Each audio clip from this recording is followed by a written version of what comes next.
थेट जाऊयात ऑस्ट्रेलियाला. सुनंदन लेले आपल्यासोबत आहेत. सुनंदन, तुम्ही टीम इंडिया होतं. होय, नक्कीच. कारण विचार केला गेला तर विजयाची गोळी भारतीय टीमला मिळालेली आहे, टॉनिक मिळालेलं आहे, नवसंजीवनी मिळालेली आहे.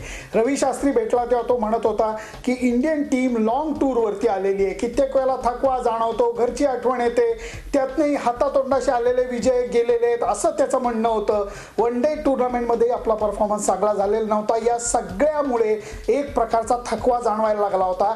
अशा वेळेला उत्साहाची गोष्ट म्हणजे इंडिया पाकिस्तान मॅच आली आणि त्याच्यामध्ये सर्व गोष्टी जुळून आल्या. बॅटिंग, बॉलिंग, फिल्डिंग तिन्ही क्षेत्रामध्ये सरस कामगिरी झाली आणि आपण पाकिस्तानला हरवलं, ज्याच्यामुळे जे चाहते होते इंडियन टीमचे त्यांना आनंदाची दिवाळी साजरी करायची संधी ही भारतीय टीमने दिली. या सगळ्याचा सकारात्मक परिणाम झालाय. त्यामुळे भारतीय टीम अत्यंत उत्साहाने ॲडलेडहून मेलबर्नला गेलेली आहे. सुनंदन, गेल्या कित्येक दिवसांपासून टीम इंडिया ऑस्ट्रेलियात आहे आणि सातत्यानं क्रिकेट खेळते, पण पाकिस्तान विरुद्धच्या विजयामुळे प्लेयर्सचा थकवा गेला असेल आणि याचा आगामी वाटचालीवर सकारात्मक परिणाम होईल असं वाटतंय. सुंदर ॲडलेडचा सुंदर स्टे पूर्ण झालेला आहे आणि आता मी मेलबर्नला जाणार आहे.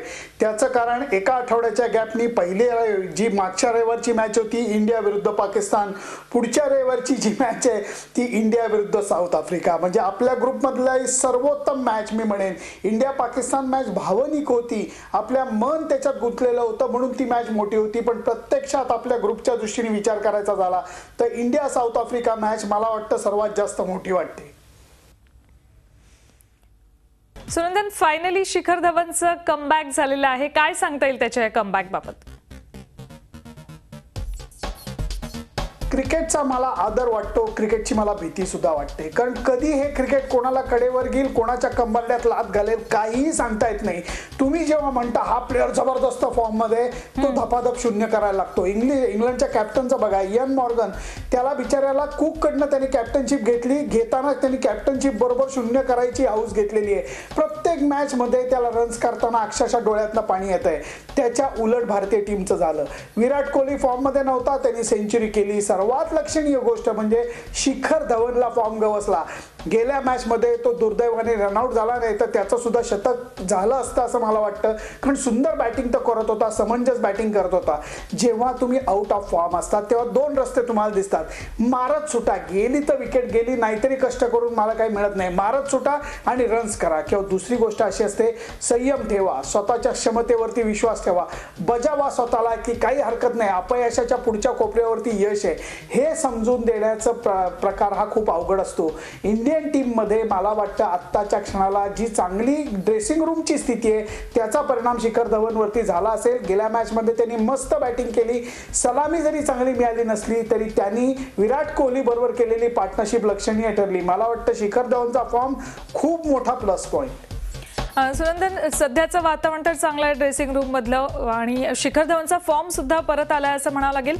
पण आता दक्षिण आफ्रिकेबरोबर होणाऱ्या मॅचच्या निकालाचा टीम इंडियाच्या आगामी सगळ्या वाटचालीवर काय परिणाम होईल, कशी इक्वेशन्स घडू शकतात? दोन मॅचेस नंतर लगेच या सगळ्या गोष्टी बदलणार आहेत. त्याचं कारण असं आहे की तुम्ही ग्रुपमध्ये नुसतं जिंकून उपयोग नाहीये. जितक्या मॅचेस तुम्ही जिंकाल तेवढं क्वार्टर फायनलला तुम्हाला अपोजिशन हे वीक येणार आहे.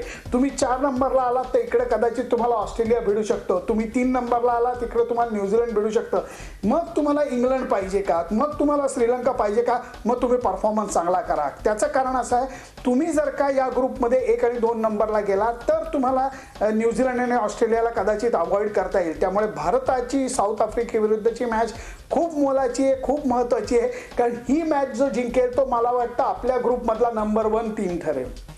सुनंदन, प्रत्येक विजयानंतर विजयी टीम स्टंप घेऊन जाते. धोनीने सुद्धा पाकिस्तानवर जो एक चांगला विजय टीम इंडियाने मिळवला त्यानंतर स्टंप हातात घेतले होते, पण त्यावेळेला आपण बघितलं महागडे स्टंप असल्यामुळे अंपायरने त्याला ते घेऊन जायला नकार दिला होता.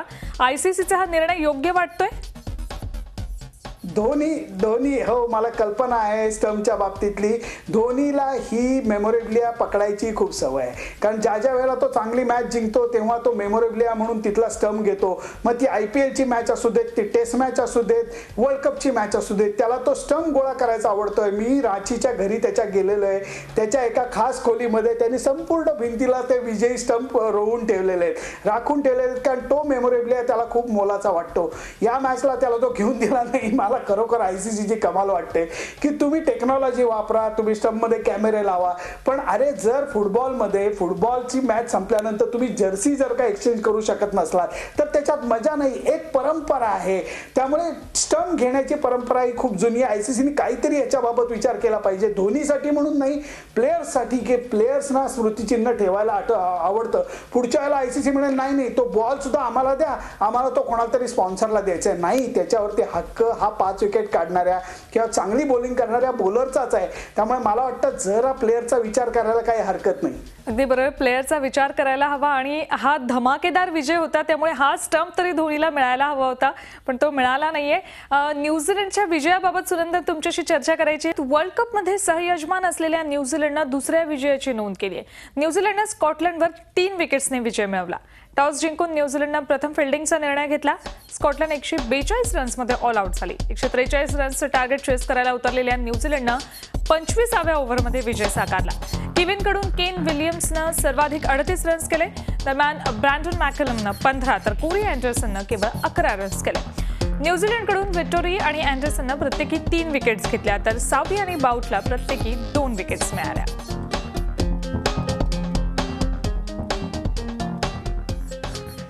सुनंदन लेले आपल्यासोबत आहेत. सुनंदन, वर्ल्ड कपचे को होस्ट असलेल्या न्यूझीलंडनं दुसऱ्या विजयाची नोंद केली आहे. त्यांच्या विजयाचं विश्लेषण कसं कराल? न्यूझीलंड जबरदस्त फॉर्म मध्ये आता, कारण आपण बघतोय की न्यूझीलंडमध्ये अक्षरशः एक नवचैतन्य पसरलेलं आहे. त्यांचा कॅप्टन जो आहे ब्रँडन मॅकलम जबरदस्त तो खेळ करतोय. या मॅच मध्ये जी आज मॅच झाली त्याच्यामध्ये जरी तो फेल गेला असला तरी तो टीमला यशाचा मार्ग दाखवतोय. ऑलराऊंडर्स जे आहेत ते त्यांच्याकडे मोलाची कामगिरी करतायत, त्यांचे बॅट्समन चांगली कामगिरी करतायत. बोल्ट सारखा जो बॉलर आहे तो समोरच्या टीमला आउट काढण्याचा प्रयत्न करतोय.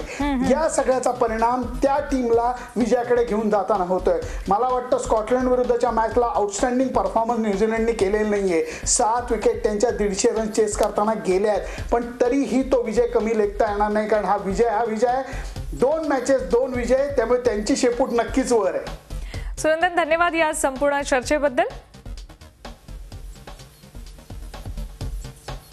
धन्यवाद. झी 24 तास रहा एक पाऊल पुढे.